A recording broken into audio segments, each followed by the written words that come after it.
ይህ የምጽአቱ ድምጽ ነው። የምስራች ታላቅ የመዘጋጀት ጥሪ። የበጉ ሰርግ ስለደረሰ ሚስቱም ራሷን ስላዘጋጀች ደስ ይበለን፣ ሐሴትም እናድርግ፣ ክብርንም ለእርሱ እናቅርብ። የዮሐንስ ራእይ ምዕራፍ 19 ቁጥር 7። ሰላም ጤና ይስጥልኝ። በመላው ዓለም ሆናችሁ የድንቅ ፍጻሜ ዝግጅቶችን በጀማይም ቴሌቪዥን እንዲሁም ደግሞ በድንቅ ፍጻሜያቸው የምትከታተሉ ቤተሰቦች የጸጋና ሰላም ከሁላችሁ ጋር ይሁን። እንደምን ሰነበታችሁ? ወንድማችሁ አገልጋይ ያሬድ ነኝ። የምጽአቱ ድምጽ ነው። በወቅታዊ መረጃ መጥቻለሁ።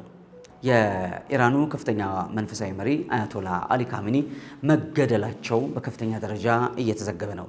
ይህ በጣም ከፍተኛና አስደንጋጭ ክስተት ነው። ምናልባትም ደግሞ የኢራን ጠላት ለሆኑት ለእስራኤልና ለአሜሪካ በጣም ታላቅ የሆነ ድል ነው። ኢራን ላይ እንዲመጣ ለሚፈለገው ከፍተኛ ለውጥ የኚህ ሰውዬ ከመንገድ ላይ ዞር ማለት ኢራንን እንደፈለጉ ለ47 ዓመት ሲዘውሩ የነበሩትና የኢራን አብዮት ቀጥታ ወደ እስላማዊ አገዛዝ እንዲሻገር ያደረጉትና ኢራን ላይ የፈለጉትን ሰው እያስቀመጡ እያስነሱ ለነዚህ ዓመታት በሙሉ ሲፈልጡና ሲቆርጡ ኢራን አሁን እንዳለችበት ደረጃ ያደረሷት እኚህ ሰውዬ በትክክል ተገለው ከሆነና ኢራን ማረጋገጫ ከሰጠች በኢራን ላይ አዲስ ነገር ይፈጠራል። ያ ደግሞ መካከለኛው ምስራቅን በሙሉ ሊቀይረው ይችላል፣ ወይም ወደ ባሰ ገሃነምነት ሊለውጠው ይችላል። እንግዲህ ትላንትና ማለዳ የእስራኤል መንግስትና የአሜሪካ መንግስት በቅንጅት በኢራን ላይ በከፈቱት ከፍተኛ ዘመቻ እኚህ ሰው መገደላቸው ተገልጧል። የእስራኤል መንግስት ከአያቶላ አሊ ካሚኒ ጀምሮ የኢራንን ከፍተኛ መሪዎች የጦር ጀነራሎችና ልዩ ልዩ ባለስልጣናትን እያደነ ሲገድል ነበረ። ይህ እንግዲህ አጠቃላይ ኢራን ላይ ያለውን መዋቅር ለማፈራረስ የእስራኤል የምጠቀመው ከዚህ በፊትም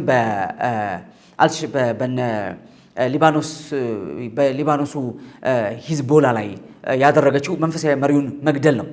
በዛ ብቻ አይደለም፣ በሌሎችም አሸባሪዎች ላይ ስታደርግ የነበረው እስራኤል ይህንን ነው። አሁን በኢራን ላይ በከፍተኛ ደረጃ ትናንትና የነበራት ተልዕኮ እስራኤል የኢራንን ከፍተኛ መሪዎች መግደል ነበር። ይሄ ማለት እንግዲህ ኢራንን አቅጣጫ ማሳጣት ነው የሚሆነው። አዲስ አብዮት እንዲነሳ ነው የሚያደርገው። ለምን? ማስተር ማይንዶቹ መግደል፣ ማጥፋት፣ ኢራን ወደምትሄድበት ቦታ እንድትሄድ እውቀቱ ያላቸው፣ አንድነቱ ያላቸው፣ ፕላንና ፕሮግራሙ ያላቸውን ሰዎች ማጥፋት ኢራንን እንደገና እንደ አዲስ ለመፍጠር የመጀመሪያው መንገድ ነው።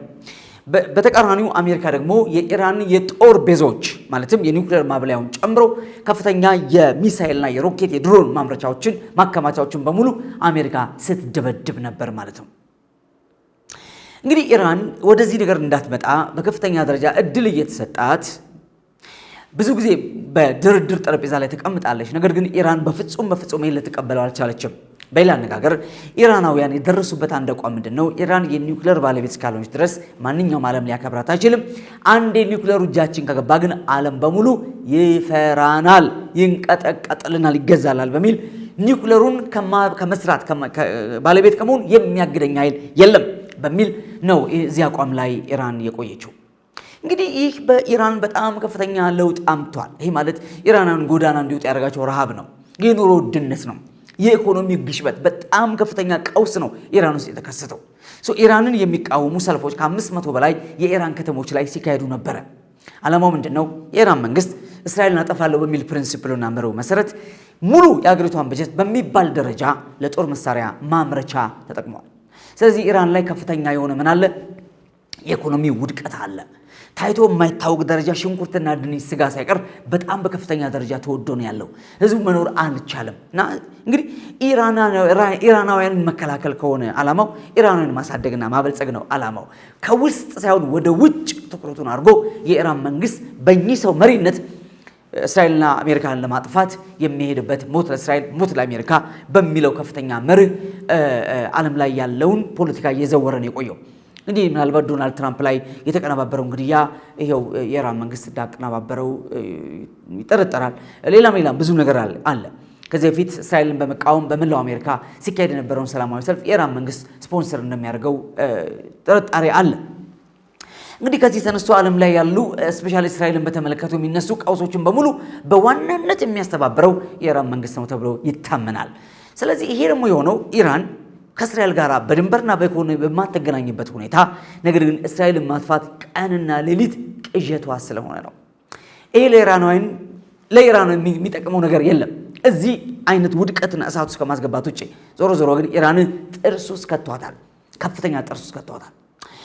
ምንድነው የኢራንና እስራኤል ጦርነት በዚህ ልክ ነገሩ እንትን እያለ እየጨመረ ሄደው ጥላቻው እየጨመረ ሄደው ኢራን እስራኤልን ሳላጠፋ አላድርም ብላ የምትልበት ምክንያት ምንድነው ተብሎ ሲታሰብ መንፈሳዊ ነው።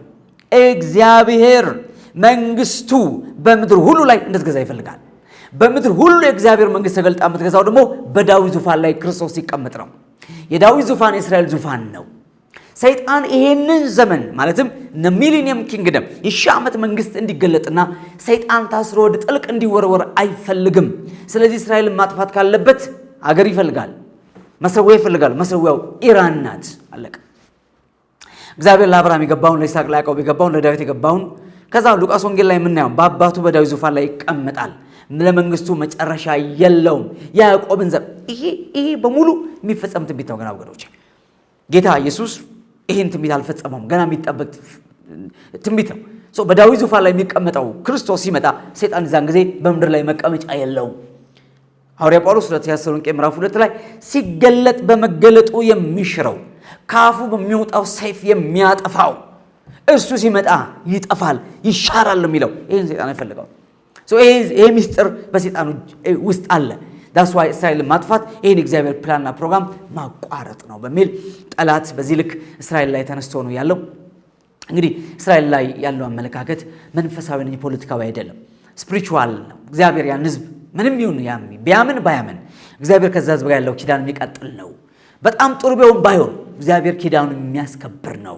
ኪዳን አይቋረጥም፣ ኪዳን ይቀጥላል። ለምን?